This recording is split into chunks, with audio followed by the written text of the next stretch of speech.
This is the only hornbeam tree we have here that's being let to grow into a tree.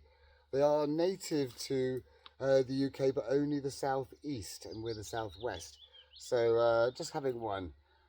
They come from all around the Asia, well, different parts of Asia and Europe, and there's a different type that grows in North America.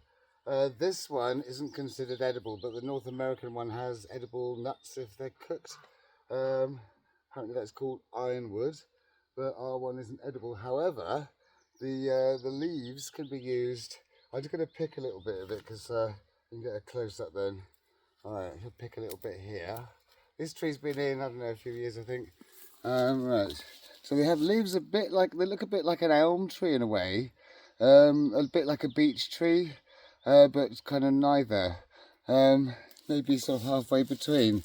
But they are their own species, and yeah, they're very good at making hedges out of. They make very good hedges, and when you cut them into a hedge, they keep their leaves in the winter as well, the dried leaves. So they're kind of very popular for hedges. So this one here is going to be our only hornbeam in the actual woodland bit, but we have got a couple of bits of hornbeam hedge as well. So the leaves are good to make eye lotion with, so they're good for your eyes. They're good for your skin. I'm going to squish and apply them or make some ointment, just like squish them up like that. And just apply them to your hands, and you know, they're very good, you know. And the bark, ointment from the bark or something like that, or something made of the bark is good for like muscular pain and things like that. So they're kind of a useful tree. Because they are deciduous, they lose their leaves and everything. So yeah, you can sort of use the bark in the winter and the leaves in the summer. But yes, unfortunately you can't eat them like you can with so many tree leaves when they first come out. But they are a very nice tree, very thick growth, and they look really nice when you see them in woods. But I suppose you don't really see them all that often.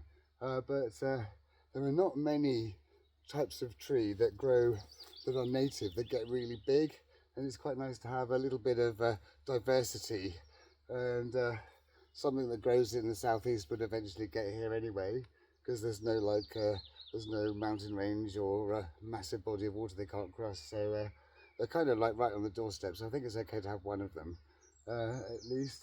And they just make a kind of nice bit of woods. They're very kind of tall, very big, very bushy, and they sort of look really nice in the woods. And as far as I'm aware, woodland plants seem to do quite well under them. But of course, I need to find out this when this gets bigger.